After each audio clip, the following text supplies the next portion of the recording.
Kita awali informasi pertama, Saudara Pusat Polisi Militer TNI menilai KPK telah melakukan pelanggaran prosedur dalam penetapan tersangka kepada Kepala Basarnas Marsikal Madya Henry Alfiandi. Sebab tindak pidana yang dilakukan terjadi saat Marsdia Henry Alfiandi masih menjadi anggota TNI aktif. Tidak pernah.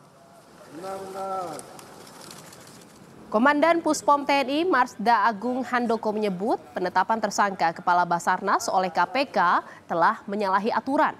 Saat penetapan tersangka, Puspom TNI hanya diberitahu oleh KPK bahwa kasus dugaan korupsi pengadaan barang di Basarnas telah dinaikkan ke tahap penyidikan. KPK tidak menyebutkan adanya penetapan tersangka kepada kedua perwira TNI itu.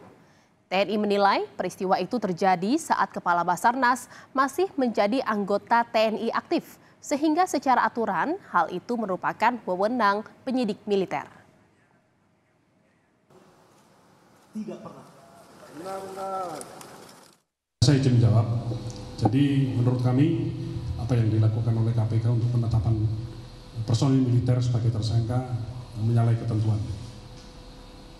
Pertanyaan kedua, untuk Marsdia HA memang sudah memasuki masa pensiun. Tetapi tindak pidana tersebut terjadi pada saat beliau masih aktif. Jadi kita lihat tempus deliktinya, waktu kejadiannya. Jadi tetap berdasarkan tempus delikti, yang menangani adalah kewenangan ada di polisi militer. Demikian, terima kasih.